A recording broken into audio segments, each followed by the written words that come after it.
예, 여러분, 열매는 순우리말입니다. 열매라는 순우리말 너무 예쁘지 않습니까? 뭐 모든 열매가 그런 건 아니겠지만 보통 열매는 꽃이 진 후에 그 자리에 생겨난다고 합니다. 열매는 여러분 그 나무의 정체를 드러내줍니다. 무슨 나무인지 그 잎사귀나 뭐 줄기, 가지, 뭐 기둥 그런 걸 봐서는 몰라도 열매를 보면 그 나무의 정체를 단번에 우리가 알 수 있습니다. 우리가 나무를 그릴 때도 그렇죠. 나무 모양이 조금 허술해도 약간 엉터리처럼 그려도 사과 모양 하나 딱 그려놓으면 이게 사과나무구나. 이 사람이 사과나무를 그리려고 했구나. 우리는 알게 됩니다. 그렇습니다. 나무는 열매로 그 정체를 드러냅니다. 이 열매를 맺는 데는 반드시 시간이 필요합니다. 시간이 걸립니다. 오늘 우리가 함께 읽은 본문에는 회개에 합당한 열매라는 표현이 나옵니다. 회개에 합당한 열매를 맺어라 이런 표현이 나오죠.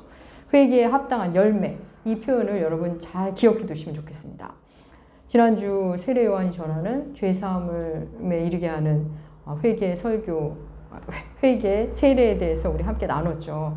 오늘은 그 이어지는 그 다음 말씀으로 그 세례 현장에서 사람들과 요한이 주고받은 말이 매우 현장감 있게 기록되어 있습니다.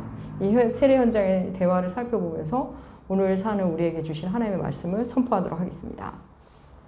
요한은 지금 죄사함을 받게 하는 회개의 세례를 베풀고 있습니다. 회개의 세례를 베풀고 있는 요한에게 회개하라는 요한의 말에 사람들이 나오기 시작합니다. 죄사함을 받기 위해 세례를 받기 위해 몰려옵니다. 세례를 받으면 하나님의 심판을 면할 것이라는 기대감으로 나옵니다. 사람들이 몰려오자 요한이 그들에게 말을 하는데 뭐라고 말하는지 너무 의외의 말, 뜻밖의 말을 합니다. 우리 오늘 본문 7절 읽어볼까요? 주보에도 실었습니다. 누가복음 3장 7절 함께 읽겠습니다. 요한이 세례 받으러 나오는 무리에게 이르되 독사의 자식들아 누가 너희에게 일러 장차 올 진노를 피하게 하느냐. 예, 세례를 받으러 온 사람들에게 잘 오셨다고 어서 오라고 뭐 이렇게 해야 되는 거 아닌가요? 그런데 요한은 세례 받으러 나온 사람들에게 그런 말을 하기는커녕 독사의 자식들아라고 말합니다. 아니 세례 받으라 그래서 나왔는데 독사의 자식들아 하지를 않나. 누가 너희에게 장차 올 진노를 피하라고 했느냐. 이렇게 야단치듯 말하고 있습니다. 요한이 어떤 표정으로 어떤 말투로 말했는지 성경은 말하지 않지만 여러분 뭐 독사의 자식들아 이런 말을 뭐 부드럽게 하진 않았겠죠. 아주 거칠게 호통치며 말했을 겁니다. 독사의 자식들아. 이 말의 강도와 이 말의 느낌을 우리 정서로 바꾼다면 어떤 정도의 말이 될까요? 이 나쁜 놈들아, 이 자식들아, 여러분 이 정도가 아닙니다. 그들에게는 독사는 사탄입니다. 사탄. 독사의 자식들아 이런 이 말은 함부로 입에 올리기도 힘든. 그러니까 독사는 그들에게 가장 혐오하는 동물인 겁니다. 유대인들에게서는 욕 중에 욕이 되는 거죠. 세례받으러 온 사람들은 그렇게 욕을 합니다.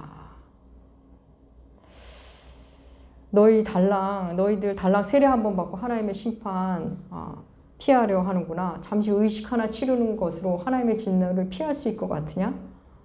이 사탄의 자식 같은 놈들아, 그런 건 없다. 그렇게 간단하게 죄사함을 받을 수는 없다. 이게 요한이 하고픈 말입니다.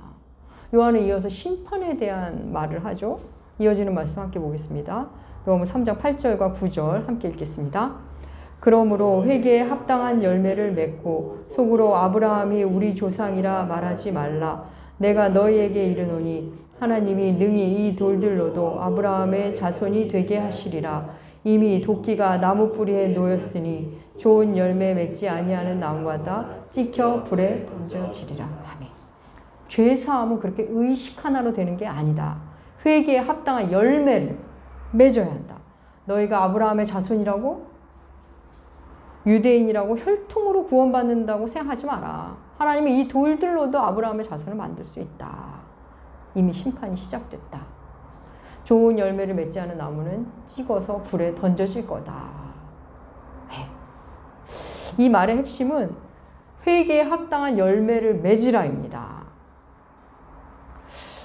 여러분, 그가 이렇게 과격하게 말하는 이유는 너희는 여기서 지금 세례 받는다고 죄사함 다 받았다고 끝낼 생각하지 마라.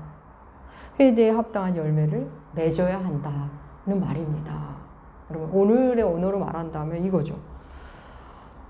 교회 다닌다고 하나님의 진노를 피할 수 있을 것 같으냐? 헌금 좀 했다고 심판 안 받을 것 같으냐? 삶이 없는 신앙은 신앙이 아니다. 삶으로 드러내는 회개만이 진짜 회개다. 네가 회개했는지 안 했는지는 결국 삶으로 드러나게 될 거다. 너는 너의 회개를 삶으로 증명하라입니다. 공동 번역은 이 부분은 너희는 회개했다는 증거를 행실로 보여라로 번역합니다. 말라기 선지자 이후 400년 만에 나타난 하나님의 선지자가 이렇게 과격하고 거칠게 하나님의 말씀을 쏟아냅니다. 하나님의 말씀인 성경을 오늘날의 언어로 번역한 유진 피터슨의 메시지 성경 많이 아실 겁니다. 그 메시지 성경에서의 번역은 더 실감납니다. 제가 주보에 실었는데 우리 함께 읽어볼까요? 메시지 성경으로 누가복음 3장 8절과 9절 함께 읽겠습니다. 뱀의 자식들아, 에서 쓸모니 내려와서 무엇을 하는 거냐? 너희의 뱀가죽에 물을 좀 묻힌다고 하나님의 심판이 빌겨갈 것 같으냐? 바꿔야 할 것은 너희 겉가죽이 아니라 너희 삶이다. 아브라함을 조상으로 내세우면 다 통할 것이라고 생각하지 마라. 아브라함의 자손인 것과는 아무 상관도 없는 일이다. 흔해 빠진 것이 아브라함의 자손이다. 하나님이 원하시면 돌들로도 아브라함의 자손을 만드실 수 있다. 중요한 것은 너희의 삶이다. 너희 삶을 뽑히고 있느냐? 말라 죽은 가지라면 땔감이 되고 말 것이다. 죄사함을 받게 하는 회개 세례를 받으러 오라고 해서 왔는데 잠깐 이거 세례 받는다고 너희들 회개한 척 하지 마라. 잠깐 의식 치른다고 심판에서 제외됐다고 생각하지 말랍니다. 그런 식으로 살지 말랍니다. 사랑하는 여러분, 여러분이 만약에 그 현장에 있었다면 여러분 어떻게 반응하셨을까요? 세례 받으라고 해서 왔는데 온통 호통만 칩니다. 지금 이런 진심이 아니면 안 된다는 둥, 이게 전부가 아니라는 둥, 너희 그렇게 살면 안 된다는 둥, 영 불평한 얘기만 들려줍니다. 그날 여러분, 그러면 여러분 같으면 기분 나빠서 혹시 되돌아가지는 않았을까요? 그날 세례 요한에게 나왔던 그 사람들은 돌아가지 않았습니다. 그리고 요한에게 묻습니다. 그러면 우리가 무엇을 하리이까? 10절에 보면 무리들이 묻고, 무리들이 그러면 우리가 무엇을 하리이까? 12절에서는 세리가 선생이여 우리가 무엇을 하리이까? 14절에서는 군인들이 우리는 무엇을 하리이까? 묻습니다. 요한은 무리에게 그리고 세리에게 군인에게 각각 답을 줍니다. 먼저 그러면 우리가 무엇을 하리까 묻는 무리에게 말하죠. 나눔의 삶을 얘기합니다. 옷 2벌 있는 자는 없는 자에게 나누고 먹을 것도 그리하라. 나눔의 삶을 살라는 겁니다. 회개한 자는 나눔의 삶을 살아야 하고 살게 된다는 말씀입니다. 사도행전에 보면 우리 주님께서 부활하고 승천하신 후에 교회 공동체가 생기죠. 초대교회죠. 그들이 한 것도 나눔이었습니다. 나누는 삶. 구원받은 자임이 나눔의 삶으로 스스로 증명이 되는 겁니다. 회개한 자는 회개에 합당한 열매가 그렇게 맺혀집니다. 나누는 삶으로. 여러분, 하나님은 우리를 나누는 존재로 만드셨습니다. 인간은 나누는 존재입니다. 사랑도 나누고 슬픔도 나누고 기쁨도 나눕니다. 그리고 물질도 나누게 하셨습니다. 나누면서 인간은 놀랍게 존재감이 커집니다. 뭔가 알 수 없는 존재감으로 나눈 사람들은 충만해지기 시작합니다. 많은 사람들이 소유 중심의 삶을 삽니다. 존재를 충만하게 하는 삶이 아니라 소유로 자신의 존재를 그냥 강화하는 삶입니다. 그런데 여러분, 소유 중심의 삶이 우리의 존재감을 갉아먹는다는 거 아십니까? 돈을 잘 벌 때는 그 사람의 존재가 크게 느껴졌다가 돈을 못 벌면 그 사람이 되게 작아 보입니다. 상대도 나를 그렇게 보겠죠? 또 그가 물질 공세를 펼 때는 그가 커 보였다가 도와달라고 할 때는 그가 작아 보입니다. 상대도 우리를 아마 그렇게 볼 겁니다. 여러분, 소유로 자신을 채우는 것은 공허함만 남습니다. 존재가 풍성해지는 게 아니라 그냥 계속 그 공허함을 채우기 위해 더 많이 가지는데 혈안이 될 뿐입니다. 여러분, 소유로 존재가 풍성해진다면 그 돈을 많이 가진 사람들이 왜 스스로 삶을 중단하겠습니까? 소유로 존재가 충만해질 수 없다는 겁니다. 여러분, 오늘날 돈 많은 실패자들이 얼마나 많은 줄 아십니까? 소유에 속아서 존재론적 충만을 놓치고 사는 사람들입니다. 우리 주님의 말씀 한번 읽어볼까요? 마태복음에 있는 마태복음 6장 25절과 26절 말씀 주보에 실었습니다. 함께 읽겠습니다. 그러므로 내가 너희에게 이르노니 목숨을 위하여 무엇을 먹을까 무엇을 마실까 몸을 위하여 무엇을 입을까 염려하지 말라. 목숨이 음식보다 중하지 아니하며 몸의 의복보다 중하지 아니하냐. 공중의 새를 보라. 심지도 않고 거두지도 않고 창고에 모아들이지도 아니하되 너희 하늘 아버지께서 기르시나니 너희는 이것보다 귀하지 아니하냐. 예. 음식에 집중하다 여러분, 우리가 내 몸이 원하는 것을 정말 모를 때가 있습니다. 음식에 주목하다 내 몸의 건강을 잃을 수도 있습니다. 또 옷에 집중하다가 진짜 내 몸을 돌보지 못하기도 합니다. 우리는 소유에, 물질에, 눈에 보이는 것에, 그러니까 결국 썩어질 것에 집중하다가 영원할 나의 영혼을 위해서 아무것도 하지 못한 채 죽음에 서게 될지도 모릅니다. 많은 사람들이 그 삶을 살죠. 주님 말씀하시죠. 공중의 새를 보라. 심지도 거두지도 창고에 모아두지도 않았는데 하나님이 기르시지 않냐. 너희는 그 새들보다 얼마나 귀한 존재니. 이렇게 말씀하십니다. 우리는 때로 내가 귀해서 한다고 하는 일이 사실 나를 천하게 대하는 일들이 생각보다 많습니다. 자기 존중감, 자아 존중감이 쇠해지니 그냥 소유로 자기를 증명하려고 드는 겁니다. 그래서 물건을 계속 쌓아두고 더 사고 나 이런 사람이야 이렇게 말합니다. 그리고 있는 그대로도 너무나 귀하고 사랑스러운데 그냥 세상 흐름에 맞춰서 자꾸 뭐죠 그게? 성형을 하기 시작합니다. 아이들이 자기의 예쁜 얼굴을 만나기도 전에 얼굴에 손을 대기 시작하는 겁니다. 자기가 귀한 걸 아직 못 만나서입니다. 여러분, 우리 인간은 소유로 충만을 느끼는 그런 저급한 존재가 아닙니다. 우리는 보이는 것 안에 담긴 보이지 않는 그것에서 그 아름다움을 흠모하는 우리는 영적인 존재입니다. 우리는 하나님의 형상대로 지음받았기 때문에 우리의 자아는 물질로, 소유로, 보이는 것만으로 채울 수 없습니다. 나눔의 삶, 그 삶이 바로 회개에 합당한 삶입니다. 여러분, 내 중심의 삶에서 눈을 돌려 타인을 보라는 말씀입니다. 뭔가 얻어내려고 보는 게 아니라 뭘 도울 수 있을까, 뭘 나눌 수 있을까의 시선으로 타인을 보라는 말씀입니다. 여러분, 여러분에게 타인은 어떤 존재입니까? 많은 현대인들에게 타인을 보면서 그냥 기준이 됩니다. 그래서 누군가를 보고 우월감 느끼고 누군가를 보면 열등감을 느낍니다. 의시되던가 부러워하던가 또 잘난 척하던가 부끄러워하던가 목이 곧던가 위축되던가 멀쩡히 잘 살다가도 누군가를 만나고 나면 누구 얘기를 듣고 나면 상대적 박탈감을 느낍니다. 그럼 우리는 이제 이웃을 보는 시선이 달라져야 합니다. 뭐 도울 거 없을까? 나눌 것 없을까? 라는 시선으로 바뀌어야 합니다. 아니 실제 바뀌게 됩니다. 바뀌게 되는데 오랜 습성이 나를 묶고 있기 때문에 처음에는 바뀌어야 한다로 시작하는 겁니다. 우리가 주의 말씀이 내 안에 들어오면 바뀌고 싶다라는 열망이 생기고 그 바뀌고 싶다가 바뀌어야 한다라고 나의 의지가 되죠. 그리고 그렇게 살다 보면 바뀌게 된다가 되는 겁니다. 여러분, 열매를 맺는 데는 시간이 걸립니다. 그 이전의 내 삶, 나의 중심의 삶으로 살던 그 삶에서 나눔의 삶, 함께하는 삶을 사는 데는 시간이 걸립니다. 쌓아두지 말고 쟁여두지 말고 나누는 삶, 회개한 그리스도인의 열매입니다.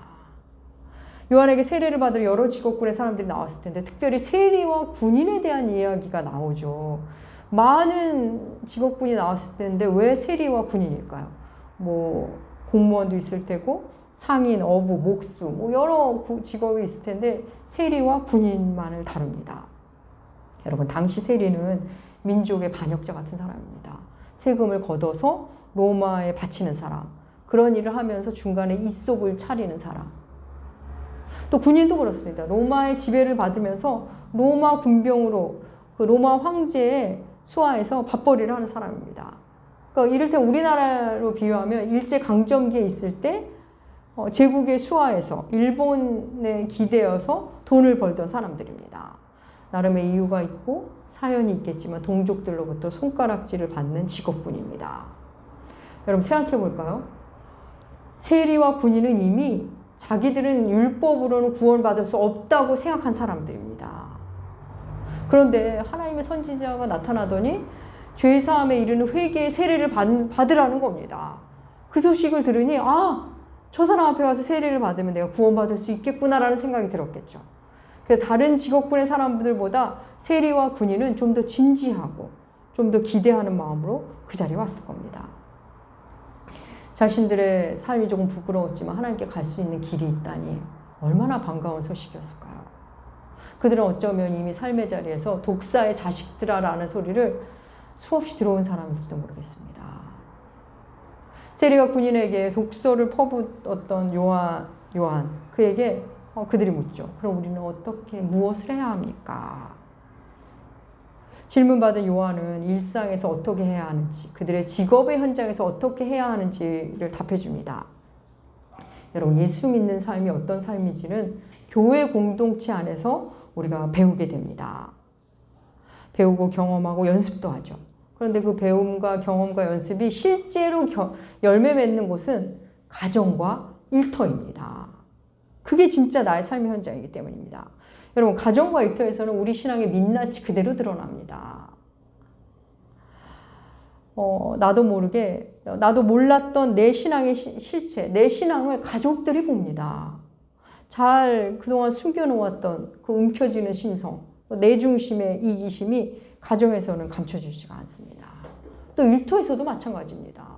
여러분, 아무리 부드러운 미소로 예배당에 와서 좋은 평을 듣는다 해도 일터에서 인색한 사람이라는 소리를 듣거나 무책임하고 불성실한 사람, 게으른 사람이라는 소리를 듣는다면 그게 진짜 내 신앙의 모습입니다.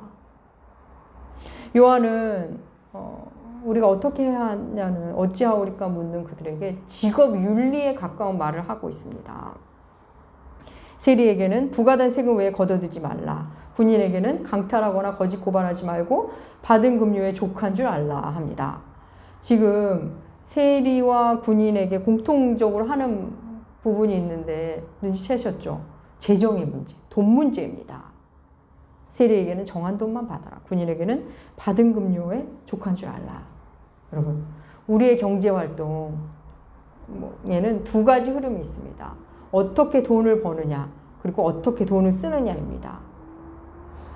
나의 통장에 돈이 들어오는 통로와 돈이 나가는 흐름을 보면 내가 무엇을 중요하게 여기는지, 내가 세상을 어떤 자세로 사는지, 내 삶의 우선순위가 무엇인지가 그대로 드러나 있습니다. 여러분, 불로소득이란 말 다 아시죠? 불로소득.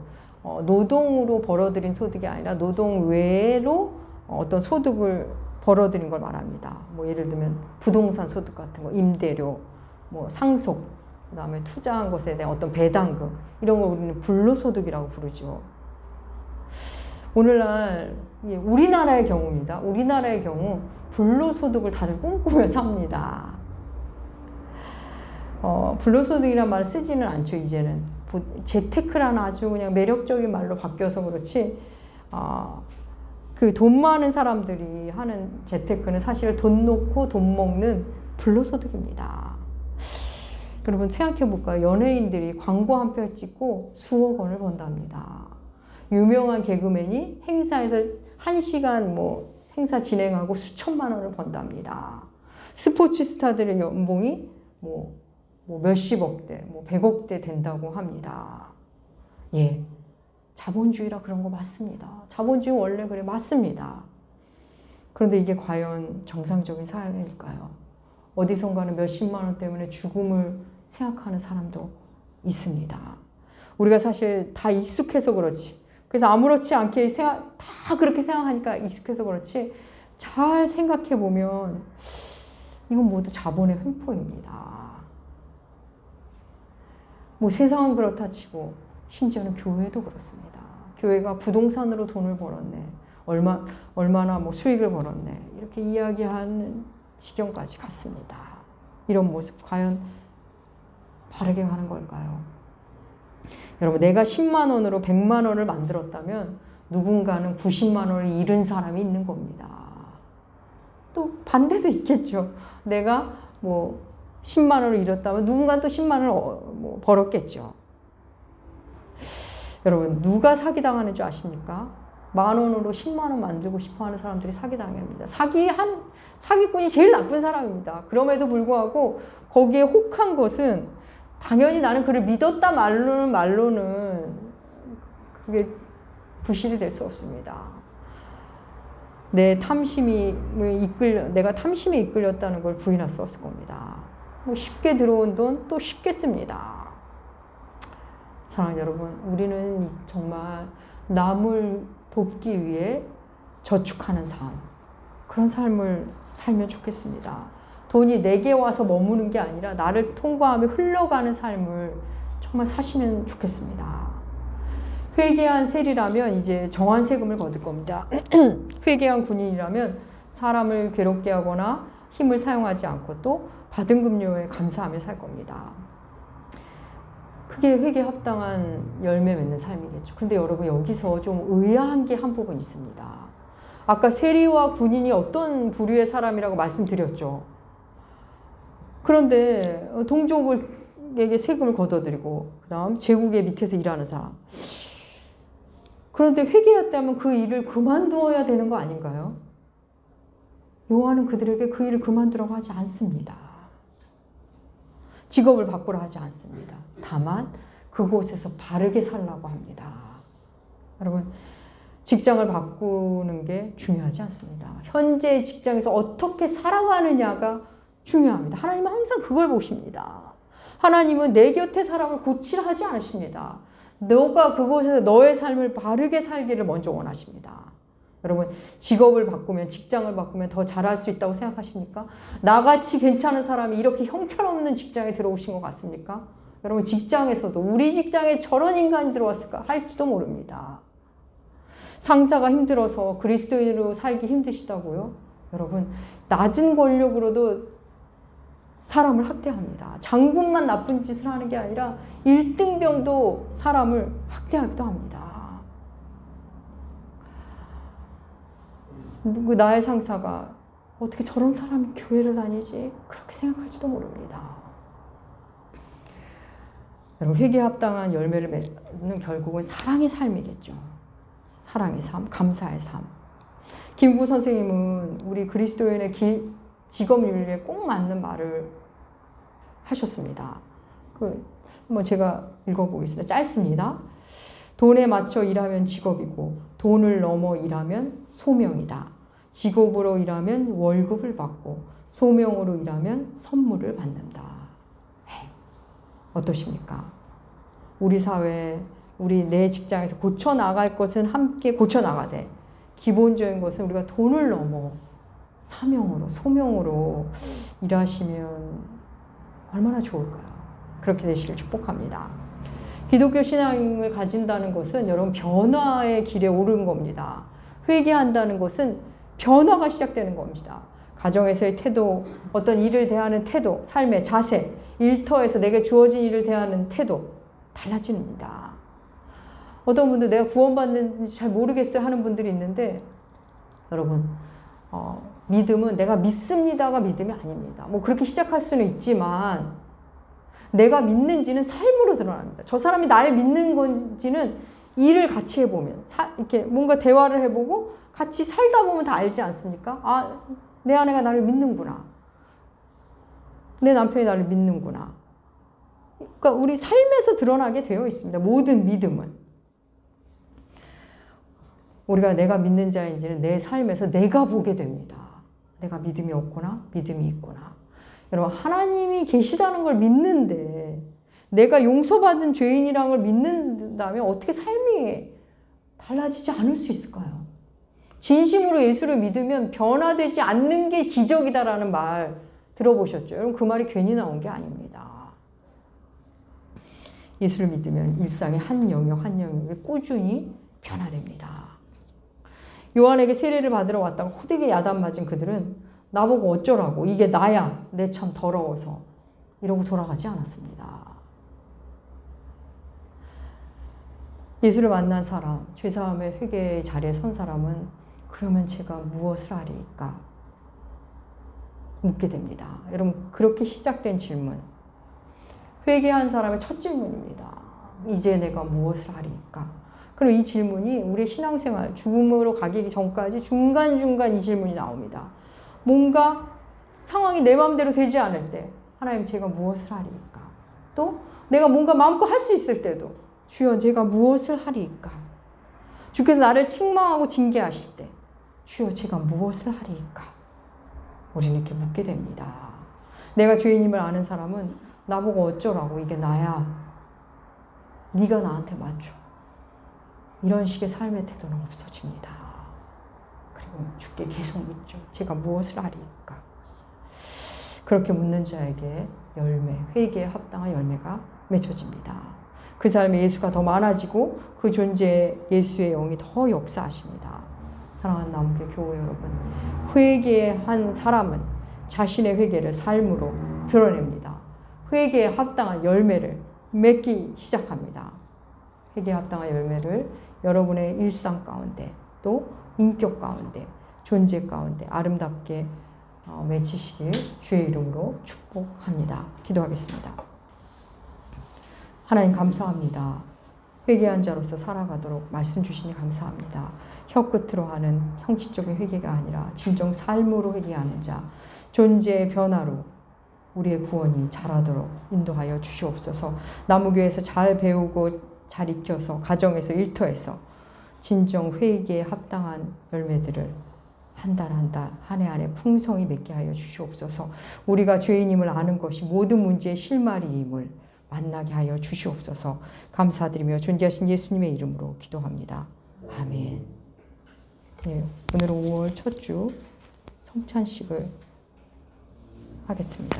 주신 말씀입니다. 주신 말씀입니다. 주신 말씀입니다.